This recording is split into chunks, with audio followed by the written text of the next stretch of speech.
हमारा यह मानना है उत्तर प्रदेश का वन आच्छादन उतना होना चाहिए जितना देश की आबादी यूपी के अंदर रहती है, यानी लगभग 16 से 17% तक पहुंचाने के इस कार्यक्रम को हमको आगे बढ़ाना होगा। और इस दिशा में हम लोगों ने 17 में केवल एक हमारे पास रामसर साइट थी, आज इसकी संख्या बढ़कर के 11 हुई है और हमारा प्रयास है कि हम इसकी संख्या को बढ़ा करके बहुत शीघ्र 100 तक ले जाने की दिशा में आगे बढ़े हैं। और मेरा मानना है कि वन विभाग थोड़ा भी प्रयास कर लेगा, यह आज की आवश्यकता है। रामसर साइट टूरिज्म की दृष्टि से भी, वन्य जीवों की दृष्टि से भी, पक्षियों की दृष्टि से भी महत्वपूर्ण साइट तो होनी ही है, साथ साथ वाटर कंजर्वेशन की दृष्टि से भी वो इसकी एक बड़ी भूमिका हो सकती है। और अगर हम उसको रामसर साइट घोषित करेंगे तो कम से कम भू माफियाओं के कब्जे से वो मुक्त रहेगी और वहां पर आसानी से इसका कंजर्वेशन करने में हम आगे बढ़ पाएंगे। हमें इस दिशा में विभिन्न प्रकार के पहल इस दौरान हम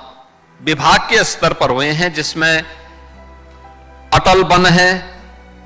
एकलव्य वन है, त्रिवेणी वन है, ऑक्सी वन है,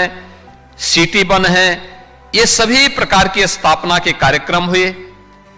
गंगा और यमुना जैसी पवित्र नदियों के किनारे, सरयू जैसी पवित्र नदियों के किनारे व्यापक वृक्षारोपण के कार्यक्रम चले हैं। एक्सप्रेसवे और राजमार्गों के दोनों तटों पर बड़े पैमाने पर हम लोगों ने उपयुक्त प्रजाति के वनों के रोपण के कार्यक्रम को आगे बढ़ाया है और प्रदेश इस दिशा में तेजी के साथ आगे बढ़ने का काम किया है।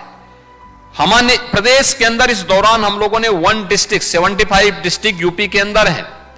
हर जिले के अंदर एक नदी के पुनरुद्धार के कार्यक्रम को भी अपने हाथों में लिया है। और मेरा मानना है, मैं आपको बताते हुए प्रसन्नता है कि हमारे लगभग सभी जनपदों ने कम से कम एक नदी का पुनरुद्धार का कार्य सफलतापूर्वक अपने अपने जनपद में किया है। इसमें जौनपुर में पीली नदी जनपद के में सफलता की एक नई कहानी है, ऐसे जालौन के अंदर हुआ है। उत्तर प्रदेश देश के अंदर पहला राज्य है, आपने देखा होगा अभी हम लोगों ने कार्बन फाइनेंस प्रोजेक्ट के अंतर्गत कार्बन क्रेडिट के लिए कृषकों को भी धनराशि वितरण का कार्य किया और उत्तर प्रदेश देश का पहला राज्य है जिसने इस दिशा में अपने कार्यक्रम को आगे बढ़ाया है।